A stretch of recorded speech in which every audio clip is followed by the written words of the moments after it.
Sometimes, some days, you can almost get there.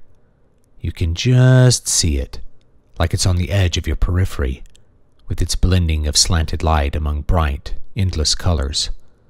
You can lay in a dark room and see it, just for a few moments, without really going there, and you get a smell of the grass, of the wind, of the water running through it. Just a few fleeting seconds, perhaps even a minute, where the mind is free of its shackles, but before sleep finally takes you to its churning chaos. The fields stretch on, for forever and yet no distance, because you can see so much further than in the mundane world. Mountains are not hazy lumps beyond sight, nor are they purple shadows around smog-filled valleys. They are stark and real, marching away endlessly under a sky of opalescent aqua, which fades only to deep blue when the twilight wraps itself on the horizon in shades of orange smearing to violet. Conifer forests swell on the mountain's shoulders, vast beyond reckoning, rolling on as a great ocean with white peaks as islands. Between there and here are fields of yellow grass because it is the dry season, or fields of infinite flowers and green turf, for the seasons pass differently there, truer to how they should be. Wheat and barley grow wild on gentle hills with cows lazily browsing. Through the tuffets winds a river of emerald green, moving slowly between shoulders of rock and earth, and singing the soft eternal song of running water. Boats move easily through the course, traveling to trading posts and towns nestled among great groves of ancient oak and hoary willow which smell of smoke, fresh meals, and straw. And these places of human habitation are teeming with life lived in the moment, busy plans coming to fruition, or days empty of demands, where a man might lose the sun fishing and never catch his dinner, and yet know he will not go hungry.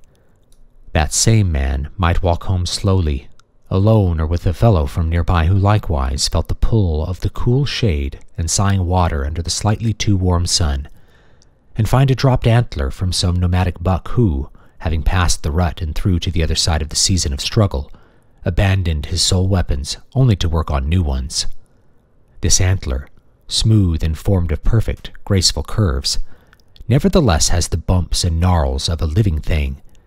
It is real and unique within the hands of the fisherman, though he has seen many like it.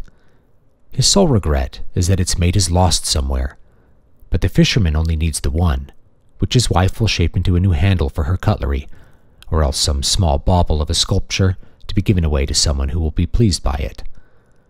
The people in this stretch, neither wild nor fully settled, go about with their lives at their own pace, in their own ways, but they are not alone, nor is the world a place purely of such peaceful passing time. Those little people have their own struggles, to be sure, but beyond them are greater contests among greater men, and things other than men. Fortresses stand on rocks and cliffs, proud and unconquered, unchanging since the inceptions of their designs, home to kings and fair queens and emperors, strong legionnaires and knights, the fair people to whom the manners of the plainsfolk are quaint and strange, though in the noblesse oblige of the proud men they care for the small ways, valuing those traditions for their own sake, as well as for the sake of the good men and women who carry them. Elsewhere, trumpets resound in deafening crassness, and the earth shakes beneath the war machines of the wild beastmen, hungry and vicious like boars, and even looking like them at times, with gnarled snouts and cruel ivory teeth. Upon their banner waves a tusked skull, and always they push forward effigies of swine on their rolling towers and iron machines. Across brown fields, seemingly forgotten, and through dried clusters of oak and thistle they roll forward, called by some unseen malevolence to give battle. It is their purpose, and they are evil indeed, knowing with certainty that one day the proud men will not ride forth, the ramparts will not be held, and they will be able to at last sit themselves upon the burdened throne of nobility, and pretend that they are men. The pigmen don't remember. They can't. For the world is old beyond old, its bones laid down long before they ever drew breath. It is ancient, and the proud men and the humble men love it without having to know anything different from their own fields and fiefs.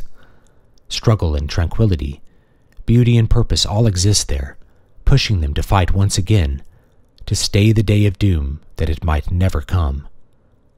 You see this world in glimpses, in half-remembered dreams, where the strong men and beautiful women wonder why you must quest to some exit beyond desperate wars, eldritch forests, and gentle rivers.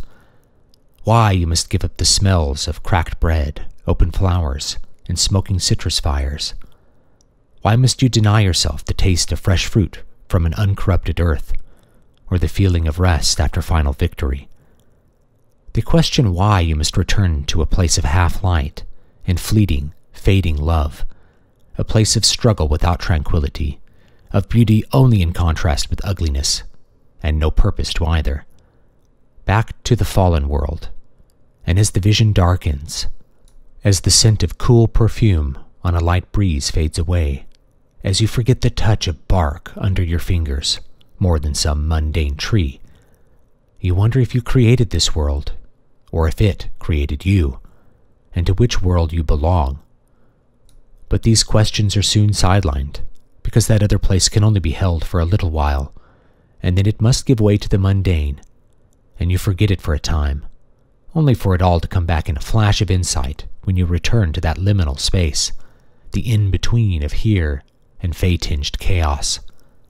And for that moment, when all the lore comes back, when suddenly you inherit a mind of lives and times beyond count, you can, for that moment only, know which world claims you.